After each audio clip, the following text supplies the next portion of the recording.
By our sponsors, who will be presenting to you today. Our title sponsor, LoudDoor, followed by Expo TV. So find your ways back to your seats, please, and we're going to get going with a presentation. I think you'll enjoy this one. Jeff Rich, founder and chief product officer of LoudDoor, is going to talk to you about A Tale of Two Tequilas, which should be interesting. But I don't know if we have tequila here or not. Jeff?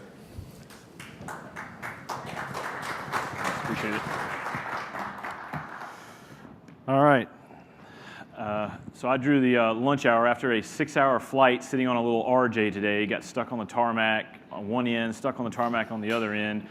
I also have my worst hay fever outbreak, I think, ever. I went ATVing this weekend with my kids and somehow ended up in a wheat field, and who knew that I'm terribly allergic to wheat. So if I choke up during this, I apologize. I'm not a very good speaker anyway, so that's why I always like to do case study presentations. And so that's what I'm going to do for you today is a case study. It should be pretty short and sweet. I think it's pretty easy to grasp the concepts, and then we can maybe see if there are any questions at the end. Real quick, a little bit about us. LoudDoor, we are Facebook Insights, PMD.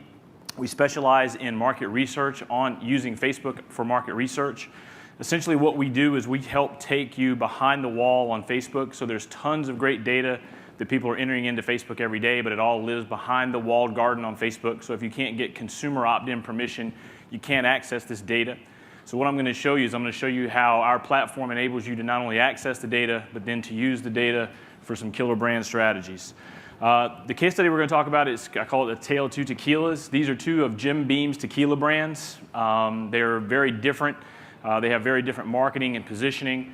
The first one is Hornitos. This is a tequila that they just redid the bottle. They're looking to move this upper top, just right with Patron in 1800, kind of, not top shelf, but kind of right there in that same vein. Drink it straight, drink it on the rocks.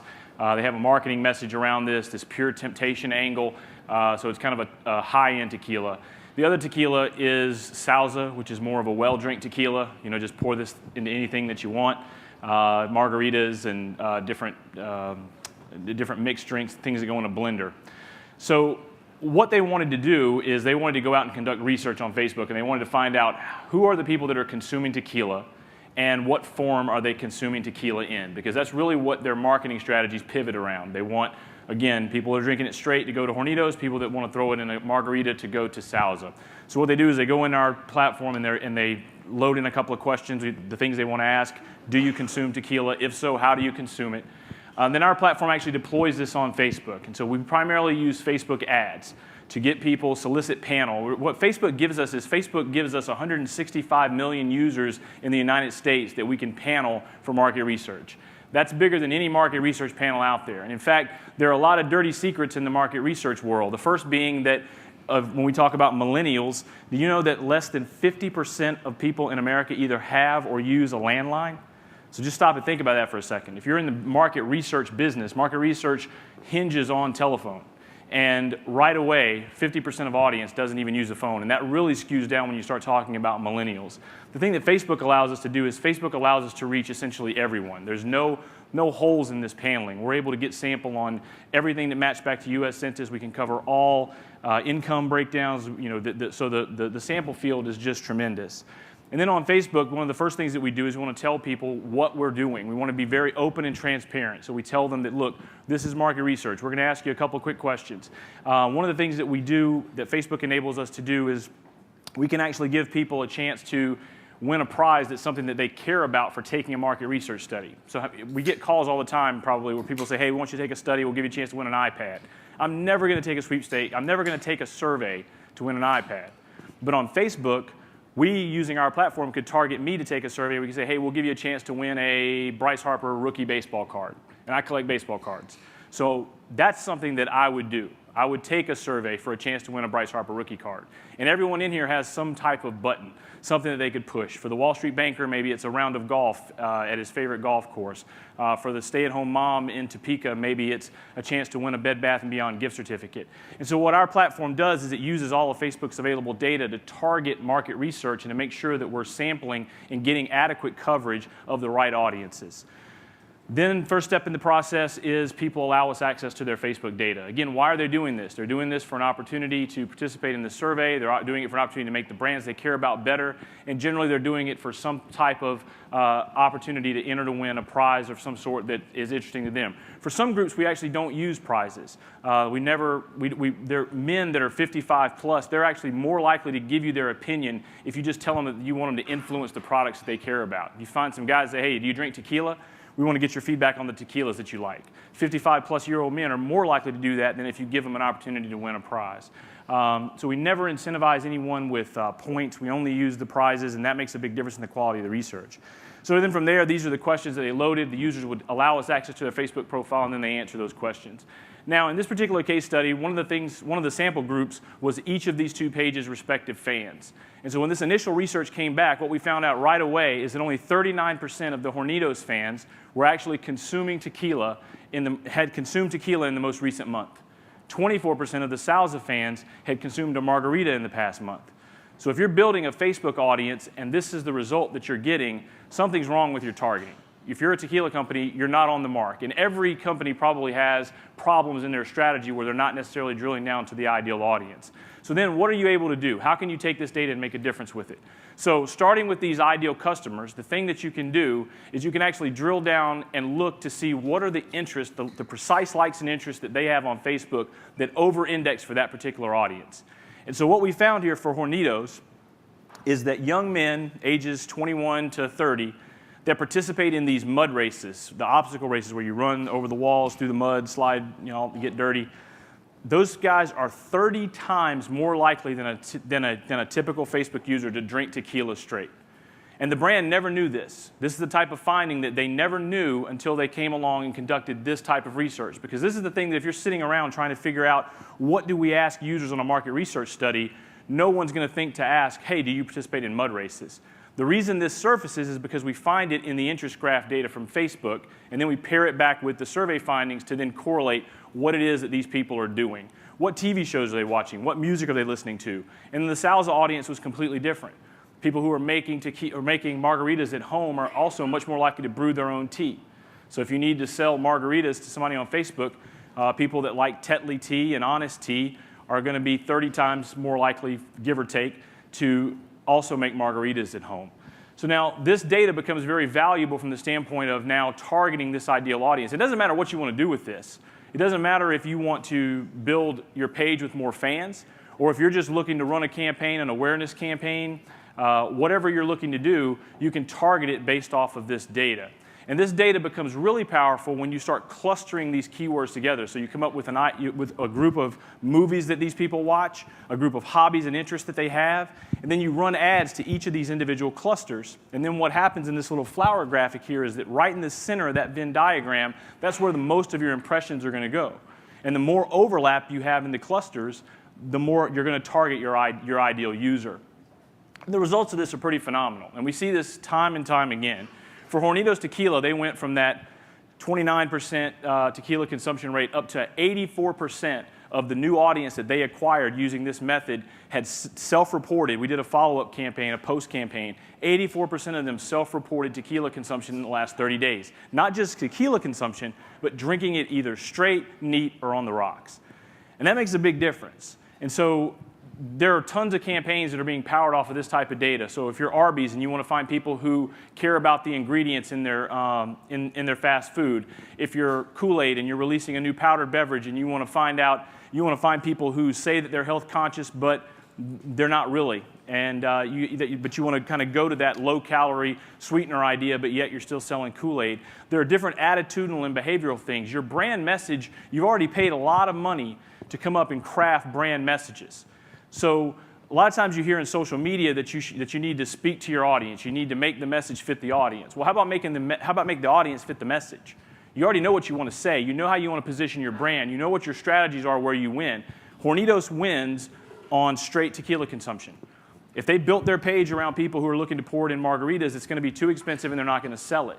So they've hit the audience that they wanted to get. And not only that, again, this was a fan acquisition campaign. They actually reduced their cost per fan by 80%. Because they were more on target. the people that they were reaching cared more about what it was that they had to say. So it makes a big difference. And Hornitos, or Sal's result, obviously we put that one on there, but Sal's results were, they went from 34 to like 65. And then what we're finding is that margarita consumption is something that happens much more infrequently. There are a lot of people, you may go 3 or 4 months before you have a home party and make margaritas, but it's still that margarita consuming audience, and it makes a big difference. The other thing this allows you to do is now everybody has these big fan pages, so now what do we do with them? Well, leveraging your sponsored stories in the news feed, this data comes into play there as well. Because now what you can do is you can segment your audience, and when you make a post that is around a particular attribute about your product, let's say, for example, that Hornitos wants to make a post about the quality of their tequila, they can now use that same process to, when they put sponsored stories around this, to talk to the people who care about quality. And then talk to the people who care about price differently. If you're going to offer a discount promotion, don't talk to your quality buyers about that. Talk to your people who care about the discount promotion. With Salsa, talk to the people who care about the fact that you've got a recipe. Show that to people who are going to care. Show that to the people that are going to make this from scratch. Every brand has stories that you want to tell. And probably you want to talk slightly differently to different subsets of your audience. This enables you to do that in a very powerful way. Not only do you do this to your own fans, but you can do it to your friends of fans and all that sort of stuff. You can layer this targeting in a lot of different ways. The result in them doing that, they spent a 90-day case study doing this strategy, segmenting the audience and posting accordingly. 453% engagement increase. That's likes, comments, wall posts, your standard blocking and tackling engagement for Hornitos, and a 400+% increase for Salsa. So it makes a difference. It makes a difference in how you're positioning your brands. This research becomes really a scalable strategy that has a lot of implications for the future.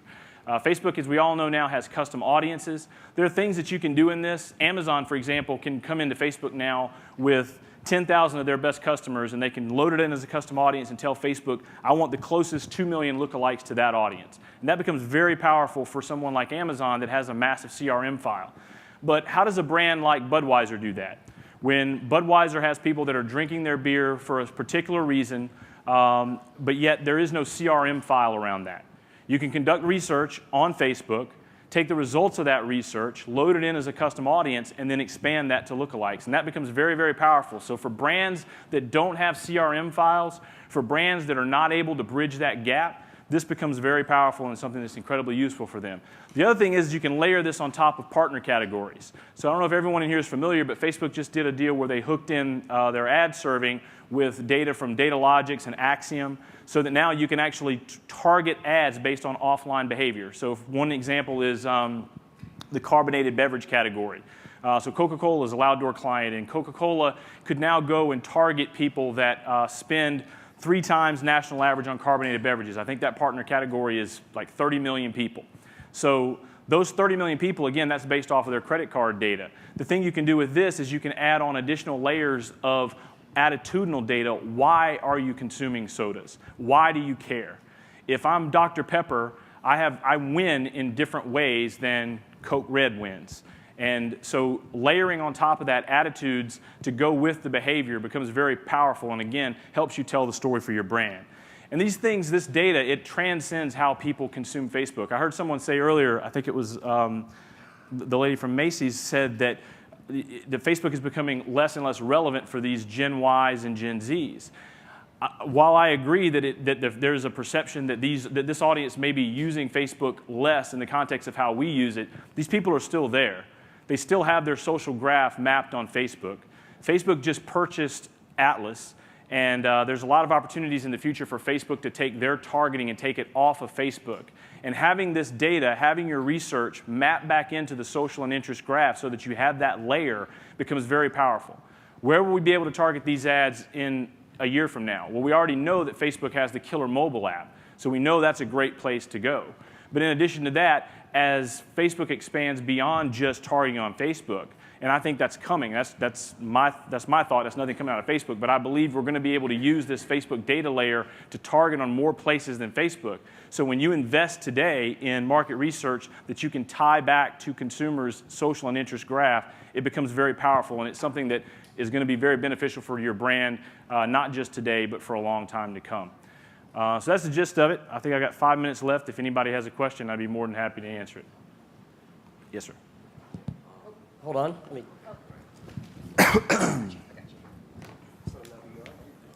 James Lee, I'm an analyst with CLSA. How important is post finding a right audience to be able to do offline attribution to actually to convert that into actual sales number from your customer's perspective? Is finding audience just enough, or you really got to connect the dots using data logic or using some kind of offer to really measure the ROI for marketing campaign to be sustainable? Sure. To scale? So a lot of times marketing campaigns, connecting the dots, a lot of times comes down to what is the budget that you have to connect the dots. We have some clients that are coming in and they want to get some feel for how a $100,000 ad campaign did. A good way to do that is to take self-reported consumer pre and post. You take a group, survey them pre, survey them post. You can measure things like brand lift. You can measure purchase intent and those sort of things. Certainly that's an imperfect science, but if you only have $100,000 to spend, you're not going to be able to come behind that with some big sophisticated attribution campaign. On the other hand, if you're Verizon Wireless and you're spending $300 million on a campaign, then certainly turning around and spending $10 million of that on attribution is something that you could very easily do. So again, I think starting with the right user, starting with the right audience, not just on Facebook, but everywhere you go. Obviously, the better you can target your audience, the better your campaigns are going to do. We all know that. That's kind of Captain Obvious statement of the day.